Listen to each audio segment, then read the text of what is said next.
piroojeektii hidha Abbayyaa ilaalchisee marii jiru jaarsummaan akka gargaaraniif gaafatanii jiran.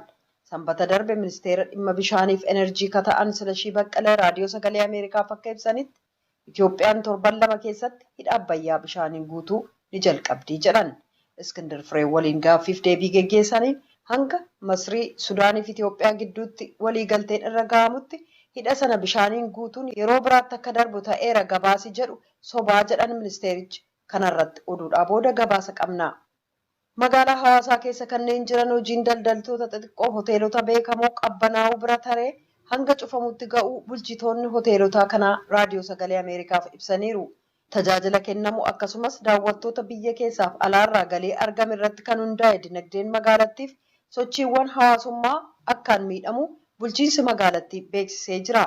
Dinagdee dadhabe kana dandamachiisuuf qorannoon furmaata ta'a jedhameef sagantaan fooyya'insaa qophaa'aa jiraachuu ittaanaan kantiibaa magaalaa Hawaasaa obbo Xiraatu Bayyana ibsaniiru jedha Yoonaataan Zabdiyoos Hawaasaarraa. Murannoon hoogganni qabu xiqqaachuun daangaalee Amaaraa fi Affaar irratti walitti bu'iinsa uumamu dhaabbataan akka hin furamne godhe jechuudhaan bulchitoonni naannolee lamaanii ibsanii jiru. Bulchitoonni naannolee lamaaniif miseensonni naga eegumsaa walitti bu'iinsa naannoo daangaa sanarra jiru ilaalchisuudhaan torban darbe marii geggeessaniiru. Namoonni naannoo sanaa raadiyoo sagalee Ameerikaaf dhiyeenya akka ibsanitti walitti bu'iinsi daangaa lamaan irraa haala yaaddessaarra ga'ee jira. Bulchoota lamaaniin kan hoogganamu mariin magaalaa Dasee keessatti geggeessamee ture du'uu namoota badiin qabaanneef qaamaa hir'achuu saamicha beeladaaleef qabeenyaa manca'eef walitti bu'iinsa sababaa ta'eef furmaata waariinsa qabu akka argamu irratti kafuulleeffate ture. Kan dhaggeeffataa jirtan raadiyoo sagalee Ameerikaa sagantaa afaan Oromooti. Caasaan eegumsa fayyaa biyyootii dureeyyii sababa vaayirasii koronaan kan ka'e muddama jala waan seeneef jecha biyyoota waraanaan bututaniif hiyyeeyyii ta'an kanneen vaayirasii kana ittisuuf meeshaa gahaa hin qabaanne uummata isaanii dhumuu akka malan hayyoonni baatilee hedduu dura akeekkachiisanii jiran. Yaaddoon kun hangi tokko yeroo ammaa dhugoomee jira.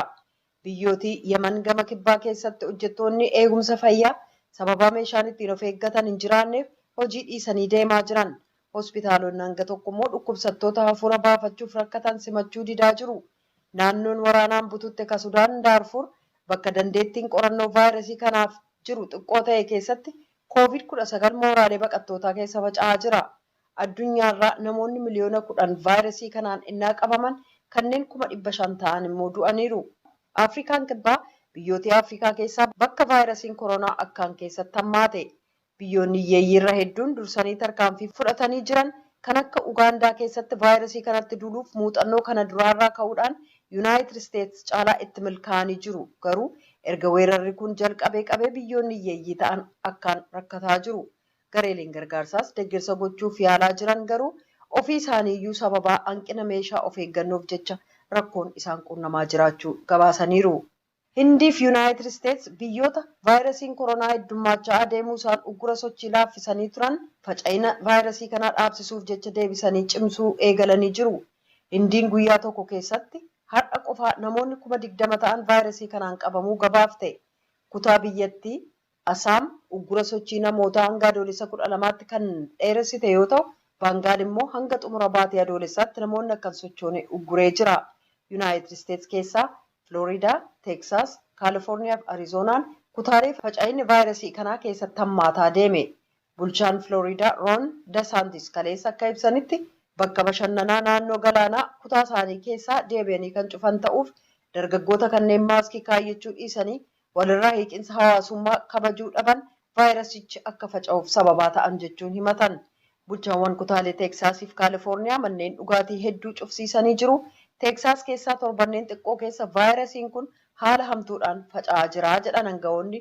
Guutummaa Ameerikaa keessaa guyyoota 6 walitti aanan keessatti uummata 35,000 ol ta'antu vaayirasii koronaan qabaman. Jaarmiyaan fayyaa addunyaa akka jedhetti dilbata kaleessaa qofaa addunyaa kanarraa namoota 189,089tu vaayirasii koronaan qabamaniiru. Miseensonni mana maree bakka bu'ootaa qorannaan akka geggeessamuuf gaafataa innaa jiran kanatti Pireezidaanti Doonaald Tiraamp kaleessa akka dubbatanitti gabaasa basaasa waraanni Raashaa leellistoonni Taalibaan kanneen Afgaanistaan keessaa loltoota Yuunaayitid Isteetsi akka ajjeesaniif maallaqa kenne ka jedhu aangawoonni nagaa Yuunaayitid Isteetsi gabaasa amanamaadha jedhanii waan hin fudhanneef nan beeksifne jedhan. Dhaabbiin kanagaa odeeffannoon kun sirriidha jennee hin amannu jechuudhaan naaf ibsaniiru jedhan Tiraamp. Riippaabilikaantichi Senatar Liinzii Giraam akka jedhanitti bulchiinsi Tiraamp dhimma akkasii akkaan ilaalchatti kenna jedheen abdadhaa jedhan. Senatarri Dimookiraatotaa Kiristen Giilbiraand dhimma kanarratti qorannaan koongireesaa akka geggeeffamu gaafataniiru. Raashaaf Talibaan lamaanuu gabaasa loltoonni Ameerikaa akka ajjeefamaniif maallaqa baasan jedhu kana haalanii jiran. Mooskoonis himannaa hundee hin qabaanneedha jedhee jira. Dubbii himaan Talibaan Zabihullaa Mujaahid gabaasa sana haalanii jiran. Dhumarrattis oduu ispoortiif gara sooraattan isin dabarsa. Eegi vaayirasiin koronaa addunyaa marsee manarrare atileetotilleen kophee fannifatanii waa'ee ispoortii maffatanii dhibhan ofirraa eeguu jiran. Taatullee agi tokko xiqqaattu guddattullee ispoortiittum jijjira. FA Cup Football Association Cup wanca waldaa kilaboota kubbaa miilaa Ingiliziiti. Gannum gannaan kilabootii 700 caalaan wal dorgoman. Dorgommii FA kabaraan dhumatti tana ganni dabri jalqaban kilaboota 736 hagayii 9/2019 jalqabe hagayii 1/2020 dhumatti. Agammaatti goolii 422 gale.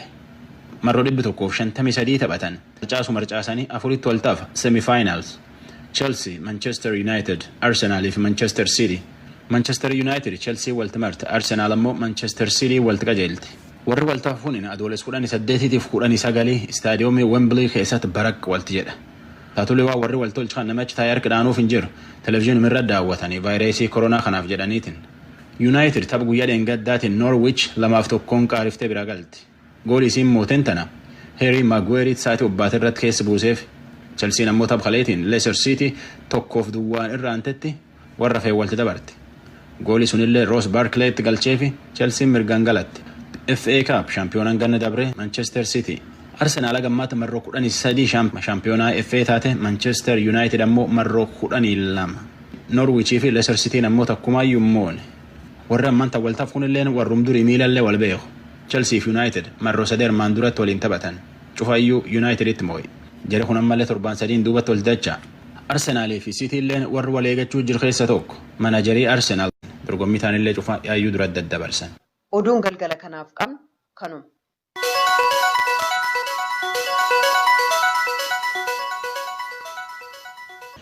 Vii'oo Afaan Oromoo Naayil Saatirraa caqasuu jirtan.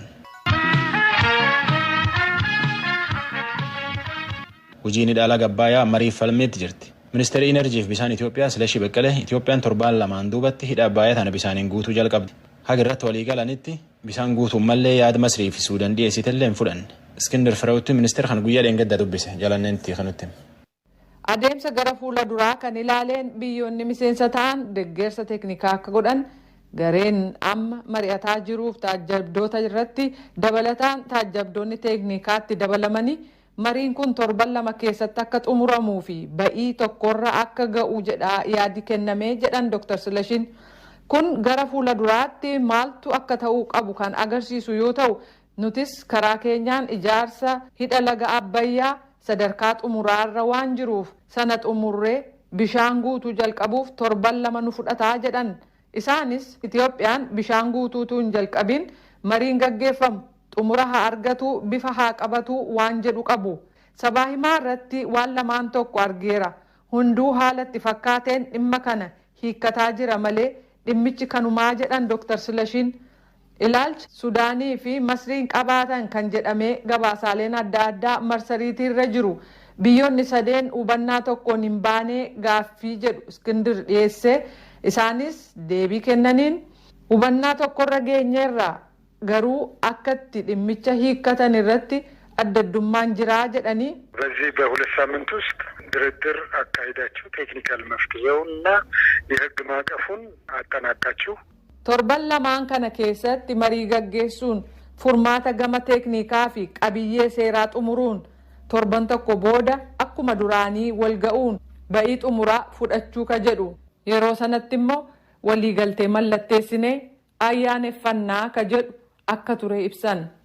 Bishaan guutuu yookaan guutuu dhorkuu kan ilaaleen akkas godhaa jedhee qajeelfama kan kenne hin jiru ka jedhan Dr. Silashiin hojii bishaan guutuu jalqabuun ijaarsa gara sadarkaa xumuraarra jiru findhee kan itti fufu ta'aa jedhaniiru.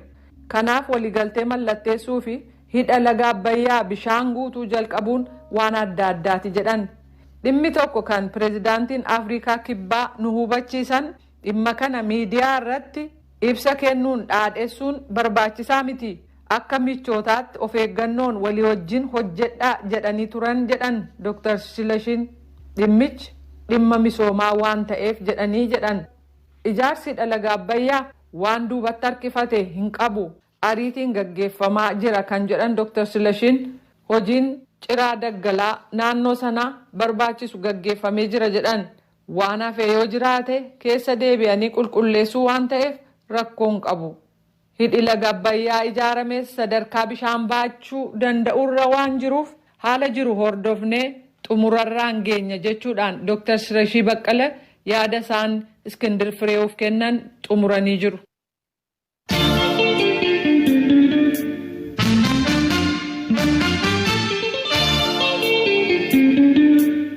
Itoophiyaatti karaa ariifata Expressway ollaa Finfinnee keessa jaamboo lammata gara Jeneraal Wingeetiin nam geessu hojii tan sanbata jalqaban muummee ministeera Itoophiyaa Abiyyi Ahmedii fi ittaana bulchiinsa Finfinnee Taakkalee Uumaa jalqabe. Karaa kiiloomeetirii 19 dheeraatu kana makiinaa waldanqeetiin karaa yaa wal dhoowwe walirra furuuf tan hojjechuu jiran. Tsahaay Daamtooti erge. Daandiin saffisaa kan awutoobisii magaalaatiif oolu sanbata darbe ijaarsi isaa eegalameera. Baasii birrii biiliyoona 5 fi miiliyoona 900 oliin kan ijaaramu daandiin kun maallaqni ittiin daandichi ijaaramu liqii mootummaa Faransaay irraa argamee fi bulchiinsa magaalaa Finfinneetiin kan hojjetamu akka ta'etu ibsame. Sagantaa jalqabbii ijaarsa daandii jamoo lakkoofsa 2 hanga Wiingeet ga'u kiiloomeetira 19.2 dheeratu muummee ministeera Itoophiyaa Abiyyi Ahmedii fi itti aanaa kantiibaa bulchiinsa magaalaa Finfinnee Injiinar Taakkalee Uumaatu wal ta'uudhaan jalqabsiise. Muummee ministeera Itoophiyaa Abiyyi Ahmed sagantaa jalqabbii piroojeektii kana irratti dubbataniin magaalaa ammayyaa tokkoof bu'uuraaleen misoomaa lafee dugdaatii kan jedhan kanneen akka mana jireenyaa, geejjibni hawaasaa fi daandiin ammoo warreen adda durummaadhaan ibsaman ta'uu eerani. Bulchiinsi magaalaa Finfinnees hojii bu'uuraalee misoomaa babal'isuu hojii ijoo taasifatee akka hojjetus hubachiisaniiru. Muummee ministeera Abiyyi itti dabaluudhaan piroojeektiin ijaarsa daandii saffisaa awutoobisii magaalaa kun kan magaalaa Finfinnee qofaa osoo hin taane jiraattonni magaalaa naannoo Finfinneetti marsanii jiran kallattiidhaan akka irraa fayyadamoo ta'anis ibsaniiru. Piroojeektiin ijaarsa daandii jamoo lakkoofsa 2 irraa jalqabu sanbata darbe jalqabe jiraattota magaalaa sabbataas kallattiidhaan kan ilaallatu waan ta'eef abbummaadhaan bulchiinsa magaalaa Finfinnee waliin wal ta'uun akka isaan hojii kana keessatti qooda fudhatan ibsaniiru. Hojiin haala jalqabame Finfinnee waa kan gargaaru osoo hin taane jiraattonni magaalaa sabbataa kana keessa hojii argachuudhaan eega misoomni kun xumurame booddees irraa gargaaramuuf carraa guddaa kan banu waan ta'eef akka hojii keessanitti itti dhiyaachuudhaan qulqullina isaa eeggatee akka hojjetamuuf gaggeessummaa isinirraa eegamu akka laattan amanaa guddaa isin ta'amuu barbaada. Hojiin akkasii kun itti fufaa biyyi keenya ni misoomti badhaadhinni jalqabame itti fufaa amma wanti nuti karaa qabate mul'achuu danda'utti abbummaadhaan biyya ijaaru abbummaadhaan waan nurraa eegamu hunda gochuun hunda keenya irraa kan eegamu ta'uusaa hubattanii magaalaa Finfinnee wajjiniin wayidhachuudhaan hojiin kun sadarkaa eegamu qulqullina isaa eeggatee galma isaa akka ga'u gahee keessan akka taphattan amanaa jechuun barbaada. Piroojeektiin misoomaa Finfinneetti hojjetamu kamuu jiraattota magaalota naannoo Finfinneetti marsanii jiran fayyadamoo kan taasisudha kan jedhan ammoo itti aanaa kantiibaa bulchiinsa magaalaa Finfinnee Injiinar Taakkalee Uumaati. Piroojeektiin irra jalqabnu kun piroojeektii kan jiraattota magaalaa Finfinnee qofa odoo hin ta'in jiraattota magaalaa fi godina magaalaa Finfinneetti naanna'anii jiran kan walitti hidhu, kan waliin guddisu, kan waliin badhaadhinaatti kan ceesisu waan ta'eef daandii qofaan otoo hin ta'in bishaaniin, ibsaadhaan, barnootaanii fi dhaabbilee fayyaa hundaan walittidha. Uummata biyya keenyaa ceesisuu keenyatti fufnaa. Muummicha keenya Dr. Abiy kanaan dura magaalaa Finfinnee akka hooggannu gaafa dhufnu magaalaa Finfinnee qofa odoo hin ta'in magaalaa Finfinnee fi jiraattota magaalaa Finfinneetti naanna'anii jiran qotee bulaa fi ijoollee qotee bulaa hundasaa kan hammate guddina biyya keenyaa akka tumsinu walii galamee hojiitti galame. Kanaaf har'a iddoo isaan jiranitti piroojeektii kana na eegalchiifnu gammachuu guddaatu nutti dhaga'ama. Hundi keessanuu baga gammaddan jechuun barbaadamu. Jiraattonni magaalaa Finfinnee fi sabbataa raadiyoo sagalee Ameerikaatiif yaada isaanii kennan akka dubbatanitti daandiin kun ijaarame wayita xumuramutti rakkoo hawaas dinagdee jiraattotaaf furmaata ta'aa jiran. Dargaggoo Mogas Takluu jiraataa magaalaa sabbataati. Akka dargaggoon kun jedhutti magaalaan Finfinnee fi magaalaan sabbataa fageenyi isaanii taakkuudha jechuun ni danda'ama. Garuu ganama ba'anii Finfinnee ga'anii deebi'uudhaaf geejjibni rakkisaadha jechuun piroojeektiin daandii saffisaa awutoobisii magaalattii ijaarsisaa eegalame kun rakkoo jiraattota magaalaa Finfinnee fi magaalota naannoo Finfinneetti marsanii jiraniif rakkoo isaanii ni fura abdii jedhuun qabaa jechuun ibse. Geejjiba irratti baay'ee rakkoo guddaa ture duraanii amma garuu fooyya'insa uumama yaadanii guyyaa tokko guutuu kan fudhataa ture daqiiqaa muraasatti fudhachuu danda'a gama kanaan. Ganama sa'aatti walumatti yoo baale sa'a sadiitti achi geenya waan baay'ee ture amma kun rakkoo kana faayidaa guddaadha malee faayidaa guddaa. Obbo Abbaa Biyyaa Abdul Kariim ammoo jiraataa magaalaa Finfinneeti naannoo Alabuu jiraatu. Akka isaan jedhanitti ijaarsi daandii saffisaa kan awutoobisii magaalaa eegalamuunsaa rakkoo jiraattota magaalattii jireenya gadi aanaa fi giddugaleessaa jiraataniif abdiidha. Sababa baay'ina konkolaataa fi daandii gahaan dhibuutiin daandii cuccufamuuf ammoo furmaataa jechuun ibsani. Karaadhuma dhiitaa kana kan deemu karichi karaa guddaadha. Hedduu kira hojii gati baay'ee nama rakkisa ture ani naannoodhuma kanaayyuu manni koo Labuu keessa baay'ee kanaan kira hojii ta'e namni sa'aatii tokko sa'aatii lama dhaabbata ture. Sa'a oliyyuu kan dhaabbatamu jira. Akkuma beekamu karaan asii ka'ee karaan gara Haroonis deemu kanumti daandiin guddaan karaa kana amma naannoo koo itti dabalamu hedduu nama gargaara karaan hojummaan kana hin qannasine yaadaan bareechee akka kooti. Ijaarsi daandii kiiloomeetira 19.2 ta'u jamoo lakkoofsa lamarraa gara Wiingeet geessu kun waggaa 2 keessatti ijaaramee akka xumuramutti ibsame. Piroojeektonni wal fakkaatoon immoo yeroo gabaabaa keessatti akka isaan eegalaman bulchiinsi magaalaa Finfinnee ibsee jira. Gabaasa raadiyoo sagalee Ameerikaatiif Tsahaay Daamxoo Finfinneerraa.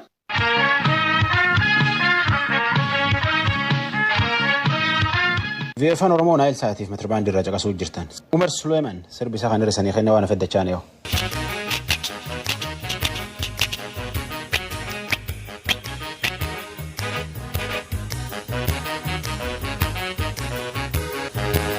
Gudar gudar kajijjiise gurraa mallattoo daandii cufeemee karaanii gargar facaanee magaalee gurraa mallattoo oobsisiin koo hin garaanii.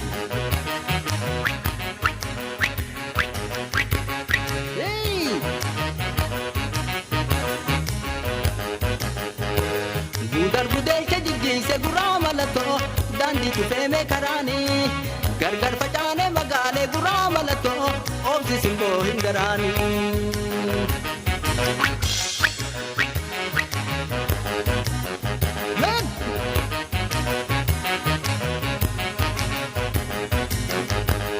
Obsi homaayuu miti inaariitiya obsi homaayuu miti inaariitiya natti hinaari roroo na baate biyya natti hinaari roroo na baate biyya.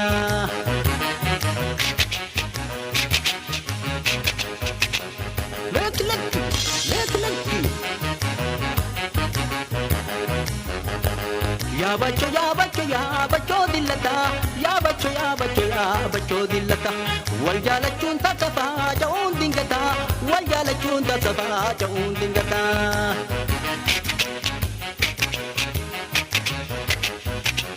Soobi.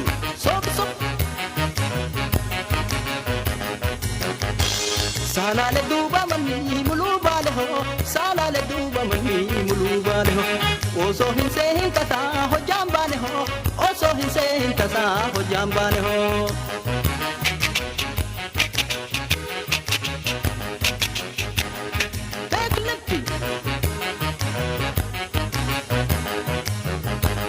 Yaada baal wayaanaa dahi yaada baal wayaanaa dahi. Jiruuf nagaatii hawaa fayyaanaa ta'i jiruuf nagaatii hawaa fayyaanaa ta'i.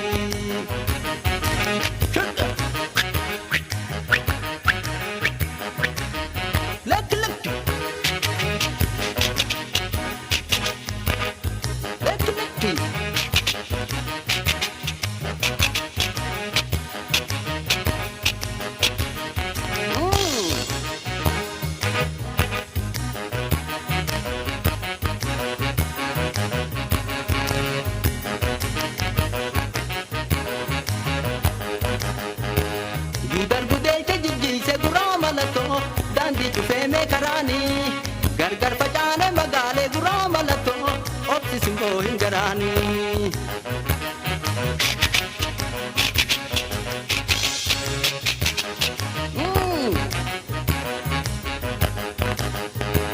Gudar gudar kajijji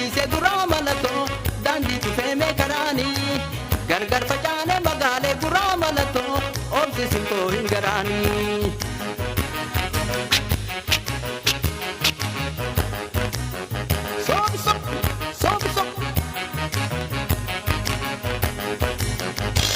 Obsi homaayuu miti inaariitiya, obsi homaayuu miti inaariitiya. Natti hinaari roroo na baate biyya, natti hinaari roroo na baate biyya.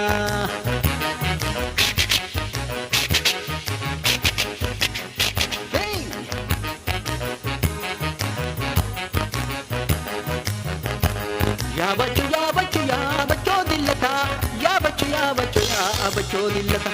Wal jaalachuun tattafaa ja'uun dingata, wal jaalachuun tattafaa ja'uun dingata.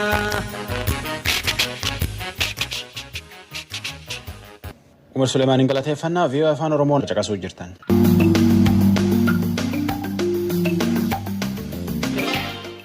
Itoophiyaatti gabayaan harree oowwa deemuu jirti. Itoophiyaa naannoo akka keessa harreelee gabayaa seeraa alaatti oofatan kontiroobaandiin fa'ataniitiin Booranaan taakkisiisanii Keenyaatti oofachuu jiran.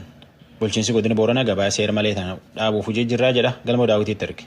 Aangawoonni godina Booranaa akkasumas ka'anuti daangaarraa dhimmi gurgurtaa harree ka seeraan ala raawwatamu isaan laallatu kun akka jiranitti harroota kana naannolee Itoophiyaa garaagaraa keessaa oofanii fidanii godina kana qaxxaamursanii gara Keeniyaa akka ce'isan daldaltoota seeraan alaati. Kanaafis aanutiin godina Booranaa daangaarra jiran filatamoo ta'uu himanii keessumaa daldaltoonni kunniin aanaa miyoo keessaan gara sololotti harree kana ooffatanii gabaa Keeniyaa keessatti gurguratu jedhan. Bobbooruu Diidaa hoogganaa waajjira qabeenya beeladaa aanaa miyooti. Daldalli kun duraan akkasumas deemamaa ture naannoo walakka biyyarraa gara naannoo Amaaraa Gula ta'uuti gama godina Baalee ta'uuti faamaa turte achi faamtettiin as aanaa fe'annaa buutettiin as karaa sololoo kanaan gara Keeniyaatti achiin taakkisi. Seerumaa walumaa galteen gaaf qaraa laalameettiin asii aanaaleen akkaataan inni duraan karaa seer qabeessin qabatin illee akkaataan itti dabra ture illee jira. Amma ammoo akkaataan inni itti laalameettiin dhowwameellee ni jira. Laalameetuma dabraa ture akka karaa haruma seera qabeessin ta'in illee dabraa turuuti malee. Hagiin itti kutameellee ni jira. Hagii warri duraan hin kutane akkasumatti isiin dhokattee dabraa turteellee ni jirti. Baay'ee bulchiinsa magaalaa warri wal qunnamu. Nuuni baay'ee wal qunnamte akkasii qabaannee meeqa kutamaa meeqaan qaxaramtee dabartii waan jedhaallee baay'ee feesin beekonni. Obbo Booruu yeroo harroonni kun aanaa keessan gahan maal gootu jedhee gaafadheen ture. Lafaallee riyaateen dhufti baay'inaan amma konkolaataa isa sirrii fida ture. Baay'ee dheebbaan inni geggeessallee hin jiru. Dhibee qabatteetti dhufuu dandeetti.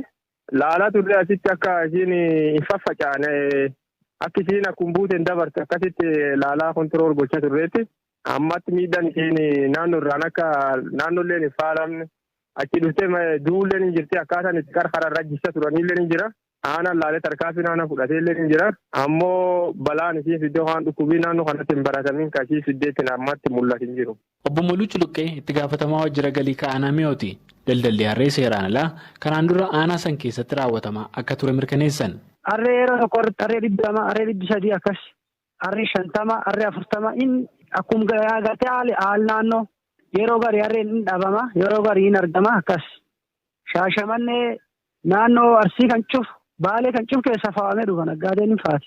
Obbo Moluun dhibeen koronaa kun erga mul'ate as daldalli kun akka durii deema akka hin jirre ifoomsanii warri harree fayyaa Itoophiyaatti Keeniyaatti daldalu kun garuu gabaa qalmaa harree Keeniyaatti akka dhiyeessu odeeffannoo qabna jedhan. Waanuma daldala harree karaa aanaa miyoo darbee sololutti raawwatamu kana obbo Alii Boolee itti gaafatamaa waajjira daldalaa akka godina Booranaa gaaffeen ture waan kana dhaabsisuuf itti jirra jedhu. Bakki biraatti dhufanii akkasumaan halkan dimberiin gargari fagaataa miti akka malee. Raasuma keessaan caakkuma keessaan dabarsanii akkas deemanii warra aanaa miyootiin ammoo bulchiisanii wal dubbannee tootaalii dabruu qabu jedhamee armaan dura jedhamee kan gurguratallee ni jirna fakkaata qabanii.